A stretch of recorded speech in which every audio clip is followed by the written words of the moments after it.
ପିଲାମାନେ, ଆଜି ଆସ ଆମେ କବି ବିଦ୍ୟୁତ୍ ପ୍ରଭା ଦେବୀଙ୍କ ଲିଖିତ କାବ୍ୟ ସର୍ବଂସହା ମାଟିକୁ ପଢ଼ିବା ଏବଂ ବୁଝିବାକୁ ଚେଷ୍ଟା କରିବା। କବି ବିଦ୍ୟୁତ୍ ପ୍ରଭା ଦେବୀଙ୍କ ଲିଖିତ ଏହି କାବ୍ୟଟି ଜନନୀ ଓ ଜନ୍ମଭୂମିର ଗାରିମା ପ୍ରକାଶ କରେ। ତେବେ ଆସ କବିତାଟିକୁ ପଢ଼ିବା ପୂର୍ବରୁ କବିଙ୍କ ବିଷୟରେ ସମ୍ୟକ୍ ଆଲୋଚନା କରିବା। କବି ବିଦ୍ୟୁତ୍ ପ୍ରଭା ଦେବୀ ଅବିଭକ୍ତ କଟକ ଜିଲ୍ଲାର ଆଳି ଥାନା ଅନ୍ତର୍ଗତ ନାଟରା ଗ୍ରାମରେ ଜନ୍ମଗ୍ରହଣ କରିଥିଲେ। ସ୍ୱାଧୀନତା ପରବର୍ତ୍ତୀ ଓଡ଼ିଆ ସାହିତ୍ୟ ଜଗତରେ ନାରୀ କବି ବିଦ୍ୟୁତ୍ ପ୍ରଭା ଦେବୀ ଥିଲେ ଅନିର୍ବଚନୀୟ କାବ୍ୟ ପ୍ରତିଭାର ଅଧିକାରିଣୀ। ସେହି ପ୍ରଜ୍ଞାଦୀପ୍ତ କବିଙ୍କ ସୃଷ୍ଟି ତାଙ୍କ ସ୍ୱଦେଶ ପ୍ରୀତି, ସାଂସ୍କୃତିକ ଚେତନା, ଜୀବନବୋଧ, ଆଧ୍ୟାତ୍ମିକତା ତଥା ନିସର୍ଗ ଦୃଷ୍ଟିର ପରିପ୍ରକାଶରେ ହୋଇଛି ସୁମଞ୍ଜୁଳ। ସେ ଅନେକ କାବ୍ୟ କବିତା ଲେଖି ଯାଇଛନ୍ତି।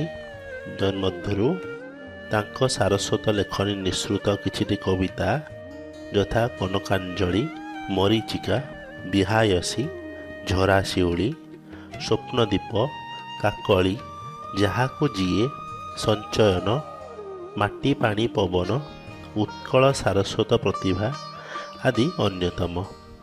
ସଞ୍ଚୟନ ପୁସ୍ତକ କବିଙ୍କୁ ଓଡ଼ିଶା ସାହିତ୍ୟ ଏକାଡେମୀ ତରଫରୁ ପୁରସ୍କୃତ ମଧ୍ୟ କରିଥିଲା। ତେବେ ଏ କବିତାଟିର ପୃଷ୍ଠଭୂମି କ'ଣ? କବିତାଟିର ପୃଷ୍ଠଭୂମି ଯଦି ଆମେ ଦେଖିବା, ତେବେ ସ୍ୱାଧୀନତା ପରବର୍ତ୍ତୀ ଓଡ଼ିଆ ସାହିତ୍ୟ ଜଗତରେ ବିଦ୍ୟୁତ୍ ପ୍ରଭା ଦେବୀ ଜଣେ ବିଶିଷ୍ଟ ତଥା ଜନପ୍ରିୟ କବି ଭାବେ ପରିଚିତା ଥିଲେ।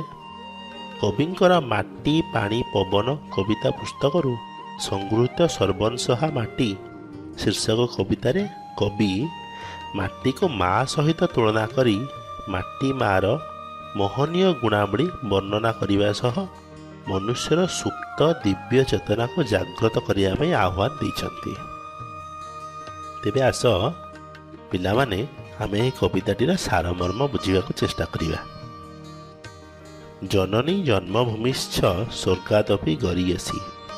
ଏହି ମନ୍ତ୍ରରେ ଅଭିମନ୍ତ୍ରିତ ନାରୀ କବିଙ୍କ ସାରସ୍ୱତ ଦୃଷ୍ଟିରେ ଏ ମାଟି ହେଉଛି ସର୍ବଂସହା। ସେ ଜନନୀ ତୁଲ୍ୟା ପୂଜନୀୟା। ତା ହୃଦୟର ସକଳ ସ୍ନେହକୁ ସେ ତାର ସମସ୍ତ ସନ୍ତାନମାନଙ୍କ ଭିତରେ ସମାନ ଭାବରେ ବାଣ୍ଟି ଦିଏ। ତାର ମିଠା ପାଣି, ଧୀର ପବନ ତଥା ଗଛଲତାର ଫଳ ତା ସନ୍ତାନମାନଙ୍କ ହୃଦୟରେ ଭରିଦିଏ ଶକ୍ତି ଓ ତୃପ୍ତି। ସମସ୍ତଙ୍କ ପାଇଁ ସେ ସଜାଇ ରଖିଛି ତାର ସବୁଜ ଘାସର ଆରାମଦାୟକ କୋମଳ ବିଛଣା।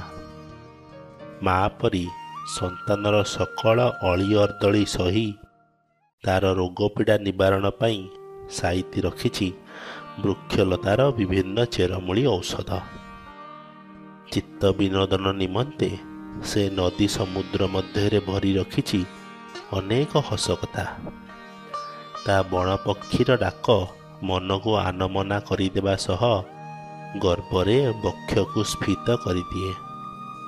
ମାଟି ମା'ର କୋଳରେ ରହି ଦିବ୍ୟ ସୁଖ ଲାଭ କରୁଥିବା ବେଳେ ସ୍ୱର୍ଗ ଡାକିଲେ ମଧ୍ୟ ମା'ର ସୁଖମୟ କୋଳ ଛାଡ଼ିଯିବାକୁ ମଣିଷ ଅନିଚ୍ଛୁକ ହୋଇଥାଏ। କେତେ ଜନ୍ମର ପୁଣ୍ୟକର୍ମ ବଳରେ ମାନବ ଏହି ପବିତ୍ର ଦେବଭୂମିରେ ଜନ୍ମଗ୍ରହଣ କରେ। ଜନ୍ମକାଳରୁ ସେ ମାଟି ମା ପାଖରେ ଯେତେ ରାଗ ରୋଷ ଓ ତା ଦେହରେ ଯେତେ ଆଘାତ ଦେଲେ ମଧ୍ୟ ସକଳ ଦୋଷକୁ ନିଜ ସନ୍ତାନ ମନେକରି ମାଟି ମା କ୍ଷମା କରିଦିଏ। ସେହି ମାଟି ମା ଅମାପ ଶକ୍ତିଶାଳିନୀ।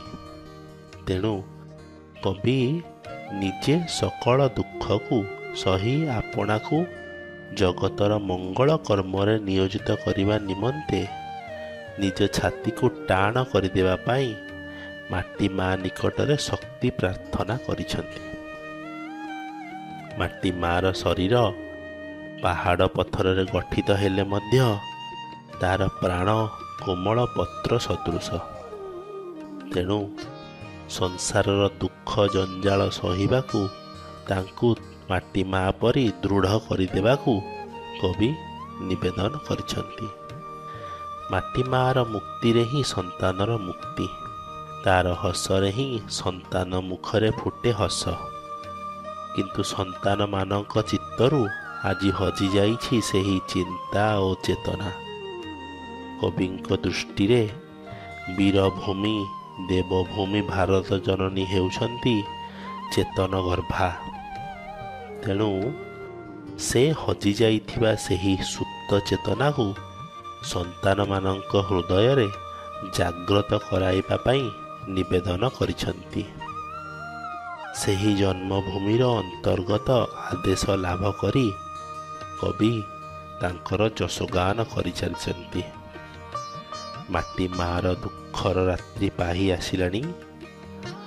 ନୂତନ ସ୍ୱପ୍ନରେ ଉତ୍ଫୁଲ୍ଲିତ ହୋଇ ମହା ଆନନ୍ଦରେ ତାର ପାଦ ଧୂଳିକୁ ମସ୍ତକରେ ବୋଳି ମାତୃଭୂମିର ଜୟଗାନ କରିବା ସହିତ ତାର ସୁନାମ ରକ୍ଷା କରିବା ନିମନ୍ତେ କବି ଆହ୍ୱାନ ଦେଇ ଗାଇଛନ୍ତି, ତୁହି ମୋ ଭାରତ ମା, ତୋର ପାଦ ଧୂଳି ମୁଣ୍ଡେ ହୋଇ ବୋଳି ରଖିବି ତୋର ନାଁ।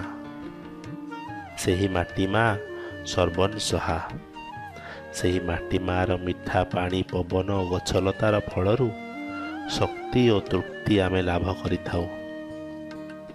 ତାର କୋମଳ ସ୍ପର୍ଶ ପାଇ ତା ସନ୍ତାନଗଣ ତାର କୋଳ ଛାଡ଼ି ସ୍ୱର୍ଗ ଗମନ ନିମନ୍ତେ ମଧ୍ୟ ଅନିଚ୍ଛୁକ ହେଉଛନ୍ତି। ତାର ମୁକ୍ତିରେ ହିଁ ସେମାନେ ମୁକ୍ତ ଆକାଶର ବିହଙ୍ଗ ପରି ସ୍ୱଚ୍ଛଳ ଜୀବନଯାପନ କରିବେ। ତାର ହସରେ ହିଁ ସେମାନେ ଲାଭ କରିବେ ଶାନ୍ତି ଓ ସନ୍ତୋଷର ଆନନ୍ଦମୟ ଜୀବନ। ଏହା ହିଁ ଦେବଭୂମି ବୀରଭୂମି ଚେତନଗର୍ଭା ଭାରତ ଜନନୀର ଅନ୍ତରର ଆଦେଶ। ସନ୍ତାନ ଭାବରେ ମାର ସେହି ଆଦେଶକୁ ହୃଦୟରେ ବହନ କରି ତାର ପାଦ ଧୂଳିକୁ ମୁଣ୍ଡରେ ବୋଳି ତାର ମହାନ କୀର୍ତ୍ତିକୁ ପ୍ରଚାର କରିବାକୁ ହେବ। ତାହେଲେ ଦୁଃଖର ରାତ୍ରି ପାହିବା ସହିତ ନୂତନ ସ୍ୱପ୍ନ ସାର୍ଥକତା ଲାଭ କରିବ। ତେଣୁ କବି ସେହି ମାଟି ମାର ଜୟଗାନ କରି ତାର ସୁନାମ ରକ୍ଷା କରିବା ନିମନ୍ତେ ଆହ୍ୱାନ କରିଛନ୍ତି। ପିଲାମାନେ, ଆଜି ଆମେ ପଢ଼ିଲୁ କାବ୍ୟ ସର୍ବଂସହା ମାଟି ଓ ଏହାର ଅର୍ଥ ବା ସାରମର୍ମ ବୁଝିବା ପାଇଁ ଚେଷ୍ଟା କଲୁ।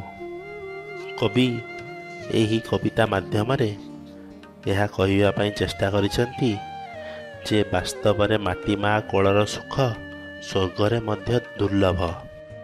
ମାଟି ମା ନିଜ ଜନ୍ମିତ ମା ଠାରୁ ବି ବଡ଼। ସଂସାରଟି ଜଞ୍ଜାଳ ମଧ୍ୟରେ ନିଜ ମା କାହିଁ କେତେବେଳେ କୃତ୍ରିମ କ୍ରୋଧ ପ୍ରକାଶ କରି ମୃଦୁ ଶାରୀରିକ ଯନ୍ତ୍ରଣା ଦେବାକୁ ମଧ୍ୟ ବାଧ୍ୟ କରିଥାଏ। ମାତ୍ର ମାଟି ମା ତାର ସନ୍ତାନର ସମସ୍ତ ଅଳି ଅର୍ଦ୍ଦଳିକୁ ସହି କେବେ ବି କ୍ରୋଧ ପ୍ରକାଶ କରିନଥାଏ। ତାର ଦେହ ପାହାଡ଼ ପରି କଠିନ ଏବଂ ତୁଳା ପରି କୋମଳ। ହୃଦୟରେ ତାର ସର୍ବଦା ମମତା ଓ ସ୍ନେହର ସୁଧାଝର ପ୍ରବାହିତ ହୋଇ ଚାଲିଛି। ଏହିପରି ପବିତ୍ର ସ୍ନେହମୟୀ ମାଟି ମାର କୋଳରେ ଜନ୍ମ ହେବା ଅସଂଖ୍ୟ ତପସ୍ୟାର ଫଳ। ଆଶା କରେ ଏହି କବିତାଟି ବୁଝିବାରେ ତମେ ସଫଳ ହୋଇଥିବ। ଆଗାମୀ ଭିଡ଼ିଓରେ ଆମେ ଏହିପରି କିଛି ନୂତନ କବିତା ପଢ଼ିବା ଏବଂ ବୁଝିବାକୁ ଚେଷ୍ଟା କରିବା।